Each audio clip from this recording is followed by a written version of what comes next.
Halo semuanya, Assalamualaikum warahmatullahi wabarakatuh. Perkenalkan, saya Widya Nuraini. Saya merupakan mahasiswa program studi S1 Keperawatan Universitas Pendidikan Indonesia Kampus di Sumedang. Pada kesempatan kali ini, saya akan memberikan edukasi mengenai pencegahan demam tifoid pada anak. Nah, sebelum membahas mengenai pencegahan demam tifoid pada anak, kita harus tahu terlebih dahulu apa pentingnya mengetahui pencegahan dari demam tifoid pada anak ini dengan adanya prevalensi. Berikut ini saya sebutkan data prevalensi mengenai demam tifoid.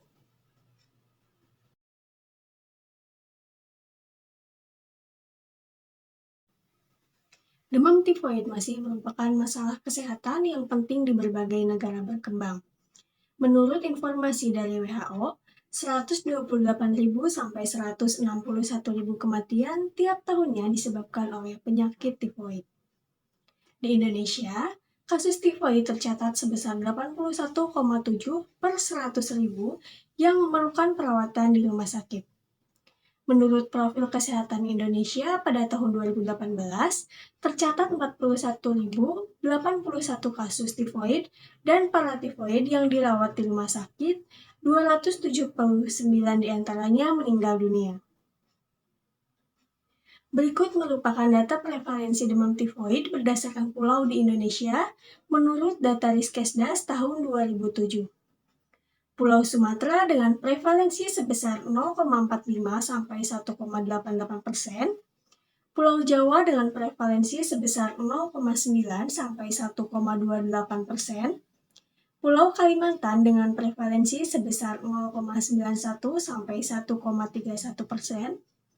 Pulau Sulawesi dengan prevalensi sebesar 0,12 sampai 0,70%, Pulau Bali dengan prevalensi sebesar 0,42 sampai 0,87%, Pulau Papua dengan prevalensi sebesar 0,85 sampai 0,94%.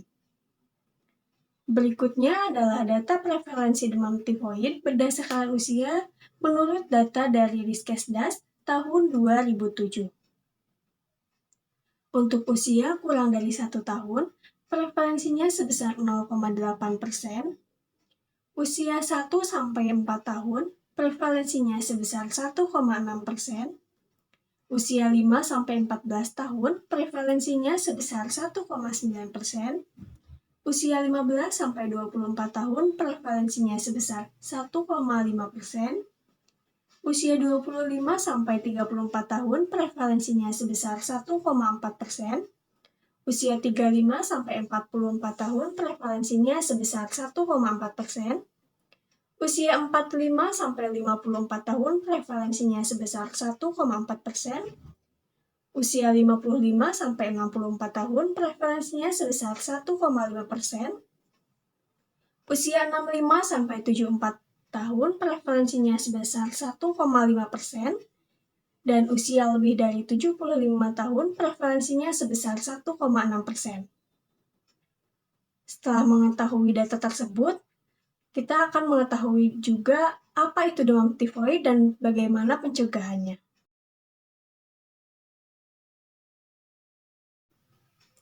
Demam tifoid atau lebih dikenal dengan tipes merupakan penyakit infeksi akut yang disebabkan oleh Salmonella typhi.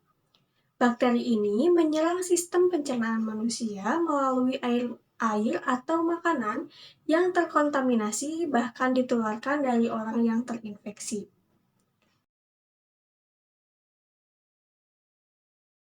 Tanda dan gejala yang mungkin muncul jika terjadi demam tifoid diantaranya yang pertama, kelelahan.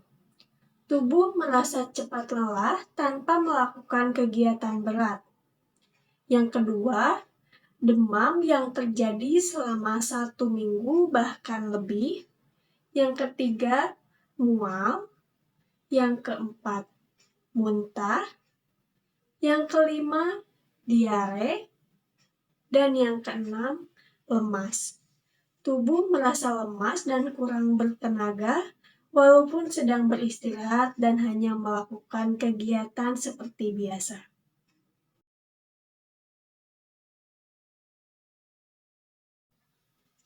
Nah, jika demam tifoid ini tidak segera diatasi, dapat menimbulkan penyakit lain yang lebih parah yang ditimbulkan dari demam tifoid atau disebut dengan komplikasi.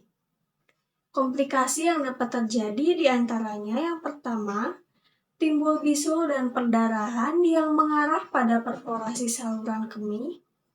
Yang kedua, terjadi gangguan pembekuan darah. Yang ketiga, terjadi infeksi yang menyebar ke hati dan menyebabkan hepatitis atau penyakit kuning. Yang keempat, terjadi infeksi yang menyebar ke otak dan menyebabkan ensefalopati. Dan yang kelima, timbul abses perut, emfisema, dan fistula bronkopleural pada paru. Yang keenam, meningkatkan risiko kanker kandung empedu. Lalu, apa yang dapat kita lakukan untuk mencegah terjadinya demam tifoid pada anak? Menurut data Kemenkes tahun 2024, pencegahan demam tifoid yang dapat dilakukan yaitu yang pertama, menghindari daerah dengan tingkat infeksi yang tinggi. Seperti yang sudah dijelaskan sebelumnya bahwa tipes ini dapat menular dari orang yang terinfeksi. Jika suatu daerah memiliki tingkat infeksi tinggi yang tinggi, sebaiknya kita menghindari daerah tersebut supaya tidak tertular. Yang kedua, menghindari konsumsi makanan yang tidak higienis. Yang ketiga, menghindari makanan mentah seperti sashimi. Yang keempat, menjaga kebersihan sanitasi di lingkungan sekitar. Yang kelima, selalu mencuci tangan sebelum makan dan setelah menggunakan toilet. Dan yang keenam, mendapatkan vaksinasi yang disarankan.